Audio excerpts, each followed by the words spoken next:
So how do you remember your time in school in Lawrence, and what was it like growing up in Lawrence during your childhood?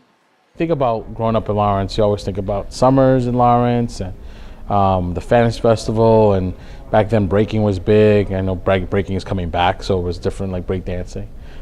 So we had such a good time. We weren't well off. We didn't know that we weren't well off.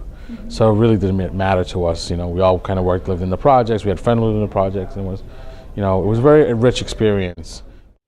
So what is your stake in the Lawrence public schools, and how can we fix them? I'm a public school kid, so I always want to make sure we have good public schools, and I went to public college, UMass Amherst, and so, I grew up in public housing, and I got my education through the GI Bill. So, all these opportunities that we've had in public policies, I feel like we have to make sure we keep because it was such a big part of my life. Yeah, I think if you think about the innovation that's going on in our schools, longer day, extracurricular activity, the different type of curriculum, that a lot of people think that you can't have those things without breaking the union. And I don't agree with that at all. If IBM wants to make a better computer, they just hire the best people they can, and they spend money on the research, and they get it done. They don't quibble about a dollar here or a dollar there. But only in the public sector, you say, hey, well, we want kids to be smarter or teachers to work harder, but we're not going to pay you more. What happened to me was luck of the draw, because I went to the Army after graduation, and I could have gotten hurt at war. It could have been totally different.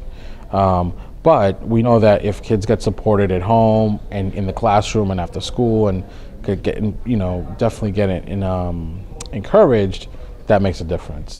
There's been a lot of accusations of corruption, especially during former mayor's time in office. So how do you think you have and you will kind of keep your administration immune? Everybody really wanted the former administration to succeed, so we did what we could to be supportive. But as soon as I think that people felt like it was going in a wrong direction, people started to be less supportive of the old administration. If you want good government, you have to pay for good government.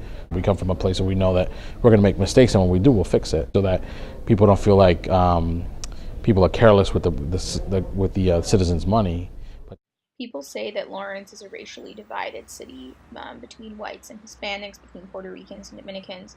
So how can you try to create a more unified city? Does the river really divide Lawrence?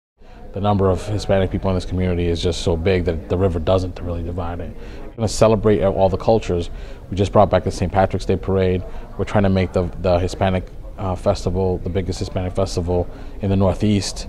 We're going to again herald the Feast of the Three Saints, which is the Italian festival we have, along with our Labor Day festival, the Red and Roses Festival. The more we celebrate each other's cultures, the more I think that you get acceptance and understand. The reality is, we've been living next to each other for a very long time, and the idea of problems around those lines are a little passé.